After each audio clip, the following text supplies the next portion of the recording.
Si je vous disais que les mots Jupiter, journal et Dieu avaient la même origine, voyageurs, fraternité, amis, cette brève vidéo ouvre une nouvelle série sur l'histoire des mots qui commence sans fanfare avec le mot Dieu.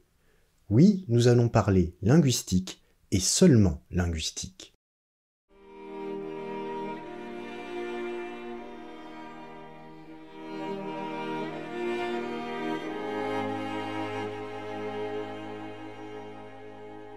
D'où viennent les mots correspondant à Dieu dans les religions monothéistes?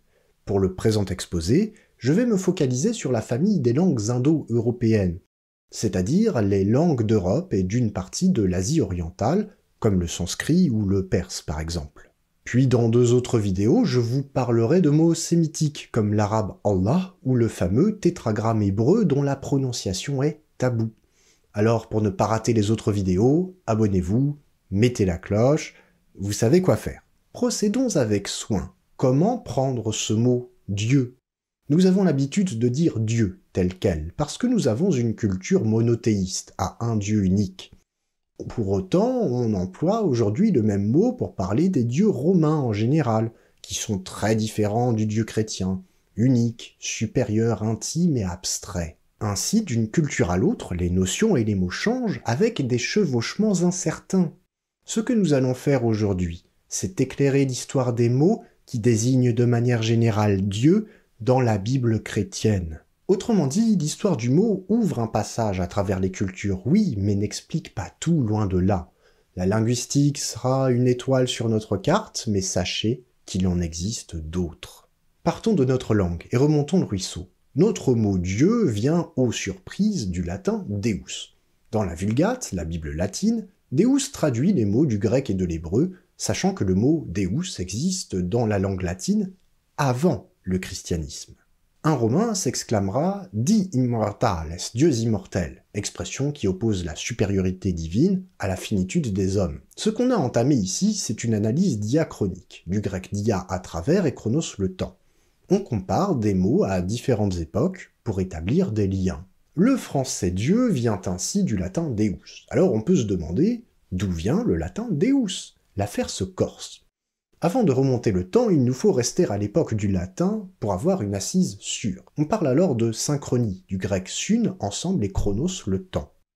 Nous restons à la même époque. La tâche sera aisée puisque Deus avait un emploi tout à fait banal en latin et grosso modo désignait une puissance surnaturelle, non précisée, capable d'influencer la réalité palpable et surtout que le romain se conciliait en lui rendant un culte. En fait, c'est même la liturgie qui prend toute la place. On ne pense pas encore le divin de façon métaphysique. Dans les textes, on trouve des mots voisins de Deus, par exemple les adjectifs dius et dius, qui ressemblent étrangement au français divin. Pourtant, en latin, il faut les traduire par céleste ou lumineux. Par exemple, Junon, l'épouse de Jupiter, est appelée la Dea Dia, la déesse céleste ou lumineuse, ce qui est cohérent puisque chez Homère, la déesse grecque qui lui correspond est Héra, aux bras éclatants. Pour résumer, en latin, ce qui ressort le plus des mots proches de Deus, c'est l'idée de ciel et de lumière. Qu'est-ce que cela nous apporte? Remontons encore le temps. On a trouvé le mot Divus dans une épigraphie, une inscription sur pierre, sauf qu'il était orthographié Deivos. À partir d'autres indices, on a pu remonter à une racine indo-européenne, c'est-à-dire une racine hypothétique et commune à plusieurs langues d'Europe et d'Orient. Elle s'affiche devant vos yeux, Dei, et elle contient le sens de briller. De nombreux mots s'y rattachent. On a vu Deus, Dius, mais aussi Dies, qui signifie le jour, les 24 heures ou le jour éclairé, selon le contexte. Aujourd'hui, on a les mots quotidien, midi, lundi, méridien qui en viennent. Le mot Dieu vient ainsi d'une racine qui signifie briller, et il garde de cette racine l'idée du ciel éclairé. À celle-ci, on peut aussi rattacher les mots pour dire Dieu dans d'autres langues. Deva en sanskrit védique, Dio en italien. Dire le ciel éclairé est d'une précision étonnante, mais nécessaire. La notion de ciel est quasi universelle. On s'attend donc à trouver une racine indo-européenne qui corresponde à cette notion, et qu'on retrouve dans la majorité des langues. Eh bien, ce n'est pas le cas. Les langues indo-européennes emploient des mots très différents pour désigner le ciel. Outre cela, on trouve aussi des mots particuliers pour le ciel diurne, le ciel nocturne, l'aurore, certains phénomènes atmosphériques, etc. Par exemple, chez le poète Hésiode, le dieu grec Ouranos est flanqué d'étoiles. Il représente donc le ciel nocturne, tandis que Zeus, on le verra, est le ciel diurne. À l'opposé, on croyait même que le nom Hadès, qui règne sur le monde souterrain, était formé d'un A privatif et d'un radical id qui porte le sens de vision. La maison d'Hadès, les enfers, serait donc un lieu d'où l'on ne revoit jamais la lumière, ce que les poètes grecs aiment à affirmer. En vérité, cette étymologie de Hadès est fausse, on dit qu'elle est populaire ou fantaisiste. Néanmoins, elle révèle bien quelque chose de la culture grecque. En plus des mots génériques issus de la racine du ciel éclairé, certains noms propres de divinités anciennes y sont aussi rattachés. Le grammairien Varron, un Romain, nous donne comme équivalent de Jupiter l'expression « dies piter » ou encore en 2 mots « dies pater ». Jupiter est donc un nom composé, rattaché à notre racine. Dies pater se traduit à la lettre par « ciel père ». Le grec nous offre une expression similaire, « Ze pater ». Sans rentrer dans les détails, Zeus se rattache à la même racine que Jupiter. D'ailleurs, dans les mythologies indo-européennes, le dieu suprême est communément appelé Pater. Notons aussi que dans les langues indo-européennes existaient plusieurs mots pour dire père. Initialement, Pater a vraiment le sens d'une fonction supérieure, non d'un père biologique. C'est le dieu roi, le seigneur. Enfin, Diana, la déesse de la chasse, protectrice des jeunes filles, contiendrait dans son nom la clarté de la lune. Passons à la deuxième partie de la vidéo. Quels autres mots sont employés dans les langues indo-européennes pour dire Dieu ? Chez les Romains, le mot noumen est très courant. Pour l'anecdote, le terme est présent sur certaines devises américaines comme celle du Colorado, dil sine numine, qu'on peut traduire par rien sans la divinité. Ce mot de noumen vient du verbe adnou, faire un signe de tête de manière à donner son assentiment. On relève aussi le nom nous tous, le signe de volonté, ce qui permet de proposer pour noumen le sens de volonté divine, puis de Dieu considéré dans sa puissance. Avec noumen, on a donc quitté le phénomène naturel du ciel éclairé pour mettre un pied dans le contexte rituel. Voici un autre exemple. L'anglais emploie God, mot qui a des équivalents dans les langues du nord de l'Europe. On a 2 hypothèses pour son origine. Soit God viendrait d'une racine signifiant verser, comprenez verser une libation, soit il viendrait d'une racine signifiant invoquer. Plus clairement encore, le mot perse yazd signifie littéralement digne d'être vénéré. Du côté grec de la force, on a aussi quelques particularités. On trouve fréquemment le mot daimon dans les textes grecs. Le lecteur actuel pense spontanément à démon avec tout l'imaginaire biblique, voire hollywoodien que vous connaissez. Sauf qu'il faut changer d'époque. En grec ancien, daimon n'a pas de connotation morale en termes de bien ou de mal. Daimon vient d'une racine en fait qui signifie répartir. Dans la mythologie grecque, le daimon est une puissance attributive, elle donne un destin aux hommes. Soit dit en passant, le nom russe de dieu, bog, et le sanskrit bhaga ont la même racine que daimon. Il est un dernier mot du vocabulaire grec dont je voudrais parler. Dans l'introduction de ma vidéo, j'ai prononcé le mot monothéisme. On dit de manière courante qu'il vient du grec mono pour un seul et théisme pour Dieu, et c'est tout à fait vrai.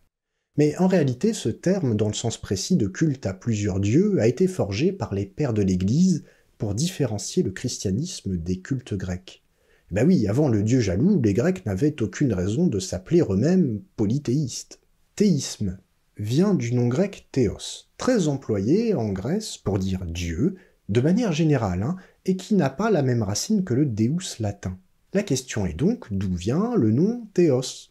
Le grec Hérodote a écrit un livre sur l'Égypte de son époque. Ce qu'il y écrit sur les dieux est souvent discutable, voire clairement écarté par nos chercheurs, mais son hypothèse pour théos est tout à fait juste. Voilà ce qu'il écrit. Theus de prosonomasan spheas apotutoiutu hoti kosmotentes tapanta pragmata kai passas nomas eikon.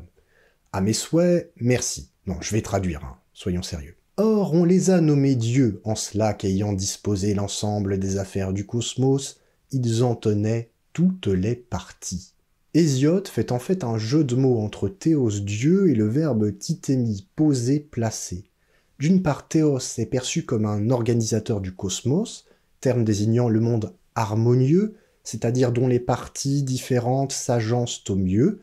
D'autre part, le Théos a la main sur le nomos, terme désignant le découpage territorial, mais aussi les lois considérées comme ordonnatrices.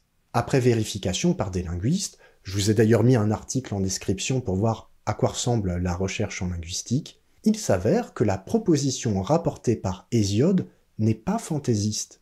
Le verbe titémi, dont la conjugaison a fait souffrir des générations d'hellénistes en herbe, a beaucoup eu le sens de poser, placer. Les Grecs l'ont ensuite employé en contexte rituel d'offrande ou de dédication par exemple. On passe donc du sens neutre poser à établir, produire pendant un rituel. In fine, théos, qui signifie Dieu en grec ancien, désigne ce qui est bâti dans un lieu sacré, c'est-à-dire la statue habitée par le Dieu, donc le Dieu vénéré. Enfin, on connaît une déesse, et pas des moindres, dont le nom est forgé sur la même racine. C'est la déesse Thémis. Elle a un rôle fondamental dans la théogonie d'Hésiode, le poème narrant la genèse des dieux, donc du monde. Le poète y dit que les animaux se dévorent entre eux. Ils n'ont pas la Thémis. On traduit alors généralement Thémis par justice. Néanmoins, il faut nuancer le mot. Dans le langage courant, les Grecs employaient Thémis comme un nom commun dans des expressions telles que Thémis esti, il convient de, ou Thémis, il n'est pas permis de. Que penser de cela? La Thémis incarne d'abord l'ordre du monde, qui fonctionne toujours par harmonie entre ses éléments grâce à une répartition équilibrée. Or, il ne peut être question d'équilibre sans réactivité et dynamisme. La Thémis n'est pas figée. Ainsi, chez Homère, lorsqu'un chef grec fait des prescriptions juridiques à son génos, son peuple, il suit des oracles et s'adapte à la situation du moment. En bref, Thémis est l'épouse de Zeus, elle est la répartition cosmique, et lui, la coercition qui maintient l'ordre. Je vous remercie d'avoir écouté jusqu'ici. Pour ne pas rater la prochaine vidéo, abonnez-vous à la chaîne, et puis si cette vidéo vous a plu, partagez-la. La prochaine fois, nous parlerons du fameux tétragramme hébreu.